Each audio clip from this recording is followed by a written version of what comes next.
Assalamualaikum warahmatullahi wabarakatuh. Selamat pagi, siang, sore, malam, dimanapun dan kapanpun teman-teman berada yang lagi nonton video ini. Nah, sesuai dengan janji gue yang di video yang lalu, kali ini gue bakalan sharing seputar kiat-kiat menyampaikan salah satu materi wajib LK1 HMI, yaitu konstitusi HMI. Nah, langsung aja, kalau untuk materi konstitusi HMI ini, metode yang gue pakai pendekatannya itu pendekatan yang normatif pastinya. Kalau kemarin itu di Mission HMI itu pendekatannya ideologis, kali ini normatif. Karena apa? Untuk menarasikan, untuk menanamkan bagi para peserta LK1 ini bagaimana kesadaran hukumnya, bagaimana untuk mereka itu ngerti bahwasanya setiap lembaga, organisasi, bahkan negara itu punya aturan mainnya, itu diatur dalam konstitusi yang paling dasar. Nah, makanya nanti untuk pengertian konstitusi itu sendiri kan bagaimana hukum atau aturan yang paling mendasar dalam sebuah lembaga atau organisasi. Nah, tapi kita nggak terlalu ujuk-ujuk masuk ke definisi konstitusi yang itu ya, nggak. Pelan-pelan, seperti yang biasa gue sampaikan di tutorial-tutorial sebelumnya, biasakan pacing terlebih dahulu, pendekatan terlebih dahulu, gitu. Jadi nggak langsung ke inti materi. Nah, pendekatan itu seperti apa sih? Pasti gue sangat mengupayakan untuk perkenalan yang have fun seperti di video lalu. Terus juga dengan ice breaking bisa juga. Dan materi konstitusi HMI ini kan biasanya kalau di sekitaran Batko Jabodetabek atau ya cabang Ciputat sendiri misalkan, itu lumrahnya 3 jam. Nah, itu bisa lah dibagi 3 part untuk pembagian ice breakingnya, atau 2 part juga udah cukup. Nah, makanya untuk di sepertiga awal itu upayakan pendekatan sebaik mungkin, karena nggak setiap fakultas soshum itu mengerti untuk bidang normatif seperti hukum yang kayak gini, apalagi yang sifatnya saintek. Itu beda lagi nanti penanganannya. Kita jangan sampai kita cukup kulit-kulitnya aja, jangan sampai ke dalam-dalamnya banget untuk menyelami pengantar ilmu hukumnya gitu. Oke, langsung aja step by step misalkan ya. Ini gue mencoba untuk segeneral mungkin ya, jadi nggak untuk anak hukum doang. Kita mengisi materi LK1 ini, mengisi materi konstitusi ini di fakultas yang backgroundnya hukum, itu bisa lebih hidup lagi, tapi kita nggak bisa memaksakan. Nah, ingat, LK1 itu sifatnya dasar dan fundamen, jadi cukup yang pilar-pilarnya aja dulu gitu. Kalau misalkan untuk lebih detail lagi kan bisa di upgrading tuh, di follow up. Nah, back to the topic. Jadi untuk masuk di awal-awal itu pengantar ilmu hukum dulu. Nah, ada beberapa poin yang selalu gue pakai untuk menyelaraskan frame dengan peserta, yaitu definisi hukum, terus ciri hukum, dan sistem hukum itu apa aja.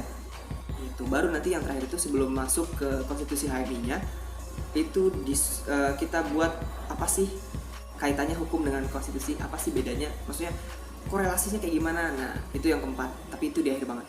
Nah, untuk 3 awal ini, definisi, ciri, dan sistem hukum. Nah, ini diupayakan seandragogik mungkin. Pedagogiknya cukup di narasi, kita menceramahkan tentang teori-teori hukumnya gitu. Tapi dahulukan andragogik, biar mereka berdialog dulu dengan sesama peserta dan dengan fasilitator juga. Definisi hukum menurut kalian apa sih? Menurut kamu apa sih? Ciri-ciri hukum kayak gimana? Nah, kayak gitu. Biar menstimulus pemahaman mereka gitu. Karena nggak ada yang benar-benar baku atau rigid terkait definisi hukum itu sendiri.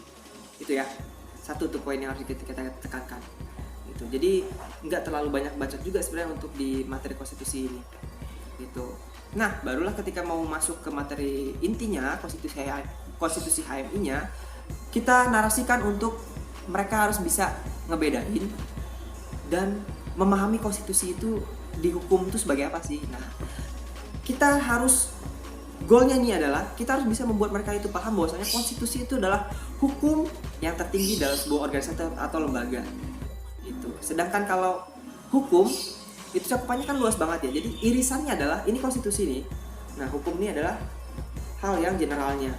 Nah, konstitusi itu ada di bagian cakupan dalam hukum, tapi konstitusi itu di dalam hukum-hukum lain, kalau untuk kelembagaan sifatnya, konstitusi itu ada posisinya di puncak. Nah, makanya UUD 45 itu selalu di atas dari peraturan yang lain, di atas permen, di atas perpu, di atas undang-undang gitu.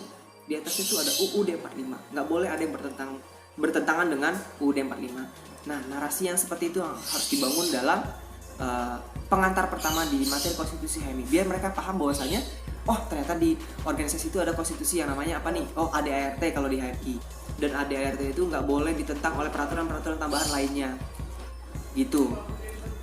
Nah baru ketika udah mereka satu frame untuk hal itu, kita lanjut ke materi intinya perlahan-lahan.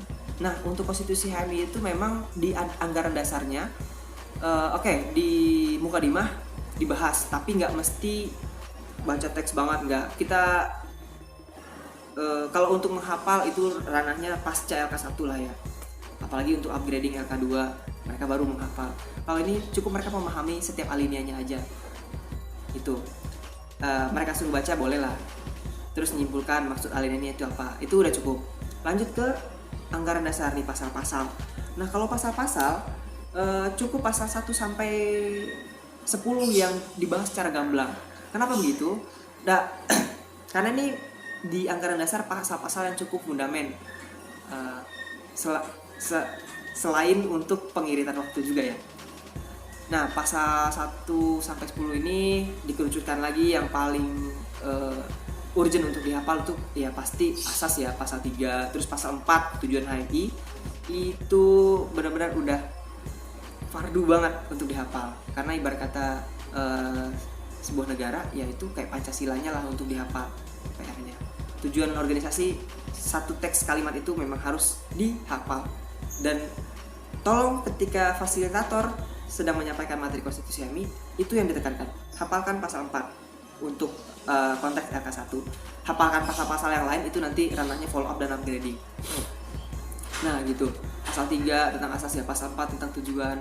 Terus pasal 5, nah pasal 5 ini dibahas juga tapi nggak terlalu mendetail banget karena dia sifatnya poin-poin untuk mencapai tujuan HMI di pasal 4. Nah kayak gitu narasinya, jadi cukup dibahas tektok aja dengan peserta. Baru nanti pasal 6 tentang independensi. Independensi ini ada tafsirnya lagi, tapi itu ranahnya mission HMI nanti. Kalau untuk tafsir independensi cukup dikasih kulitnya aja, independensi etis dan organisatoris. Nah apa sih bedanya? Nah itu fasilitator harus bisa menjelaskan secara gamblang.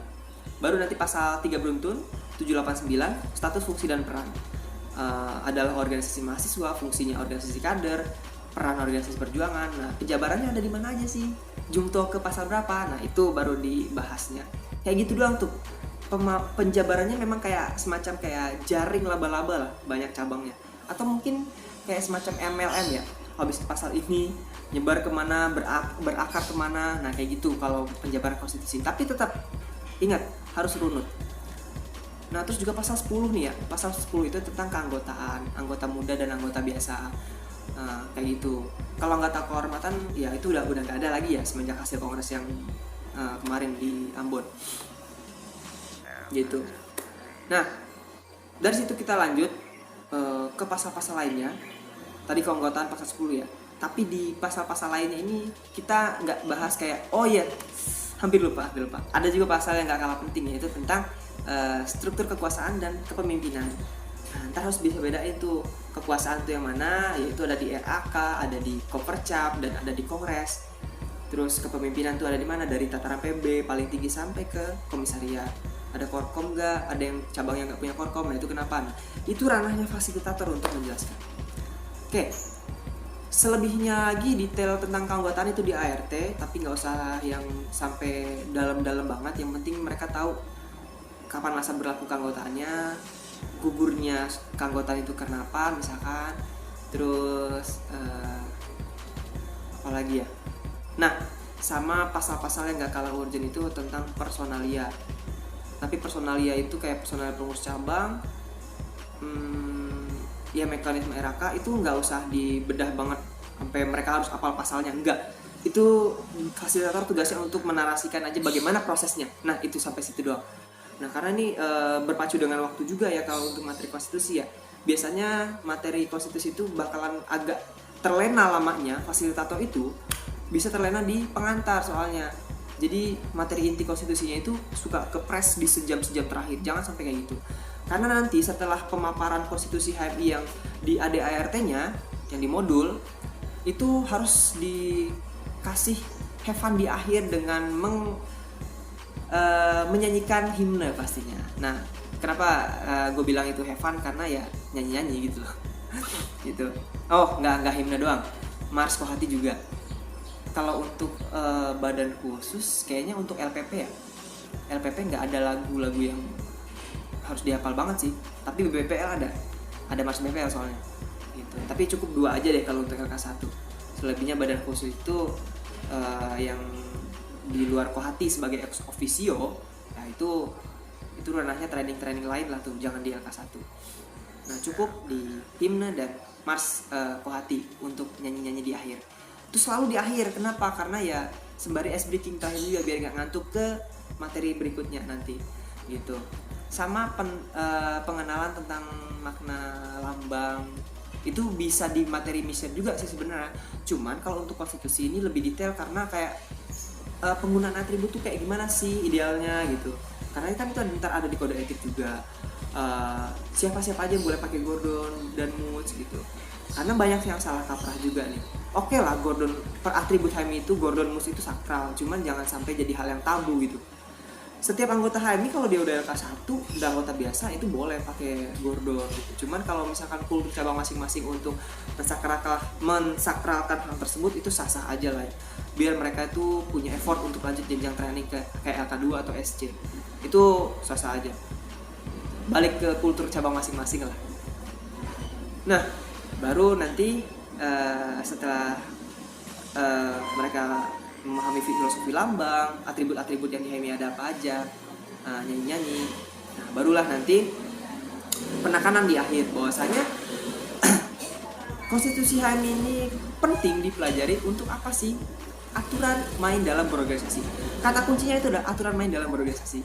Biar apa? Nggak ada kader-kader lagi yang menyelewengkan kekuasaan demi kepentingan ego sektoral. Nah, itu penting banget.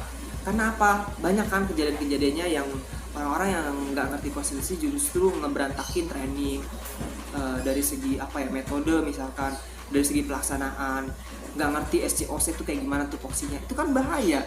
Nah, makanya aturan main di organisasi itu nggak bisa dianggap sepele. Bagaimana personel pengurus cabang kan ketika yang di suatu cabang yang udah LK2 tuh banyak, tapi kok yang diambil untuk pengurus cabang yang masih LK1 atau mungkin bahkan yang kualifikasinya nggak memenuhi syarat, ada yang baru LK1 berapa bulan udah jadi pengurus cabang, ya kan nggak bisa kayak gitu bro gitu. Kecuali cabangnya minim sumber daya, enak itu beda lagi kausanya gitu loh. Cuman sebisa mungkin konstitusi itu harus diidealisasikan dan diimplementasikan pastinya. Walaupun nanti ada rukshoh-rukshohnya sih memang ya, kayak semacam kondisi cabang yang minim kadernya, atau mungkin kondisi apa ya, geografisnya yang nggak memungkinkan, misalkan dari komisariat lain ke komisariat satunya jangan jauh, akhirnya korkomnya kayak gimana, personalianya ada yang double job atau double struktural, apa sih istilahnya, rangkap jabatan. Nah, itu hal-hal lain dah tuh. Tapi kalau misalkan dirasa ini cabang bisa ideal, ya upayakan seideal mungkin lah, ikut aturan gitu. Jangan misalkan kita bisa ideal tapi kita malah milih hal yang ya udah menguntungkan bagi deal-dealan politik kita sebelumnya, ya jangan kayak gitu. Ya implementasinya itu banyak lah ya, contohnya macam-macam. Karena di konklusi untuk materi konstitusi ini ya nggak bisa dipungkiri itu bagaimana impresi mereka untuk menjadikan ekspektasi pasca LK1 ini dia mau kayak gimana sih kiprahnya ketika dia udah mempunyai alasan ideologis nih untuk ber-HMI. Nah, jangan sampai dia serampangan dalam aturan main di organisasi ini gitu. Ya jangan jadi mafia organisasi lah gitu. Kalau misalkan aturan main dalam organisasi nggak dipatuhi dengan baik dan benar, nanti bahayanya nanti ketika dia jadi aparatur negara bisa serampangan juga nantinya gitu. Apalagi nih konstitusi juga aturan main ini sangat berkaitan dengan birokrasi juga ya. Indonesia kan terkenal dengan birokrasinya yang agak amburadul lah. Ya haruslah kita benahi dari pendidikan yang paling dasar ini di organisasi ini, proses pembelajaran. Nah, ya udah mungkin itu aja untuk sharing di video terakhir gua. maksudnya video terakhir ini bukan gue nggak upload video lagi ya, untuk video terakhir tentang dunia keinstrukturan mungkin ya. Dan untuk sharing metodenya gue rasa udah cukup ya, karena memang sesuai dengan pengalaman atau track record gue di dunia keinstrukturan cuma 2 ini doang yang gue sering sampaikan dalam forum-forum mission dan konstitusi. Nah, semoga bermanfaat buat teman-teman instruktur. Silahkan ATM, amati, tiru, dan modifikasi metode yang gue punya. Setiap metode itu pasti punya kecocokan masing-masing di penggunanya, dan gue harap banyak lagi yang bisa mengkreasikan seefisien mungkin terkait metode penyampaian ini. Ya, itu aja. Bila taufiq wal hidayah, yakin usah sampai. Wassalamualaikum warahmatullahi wabarakatuh. Bye.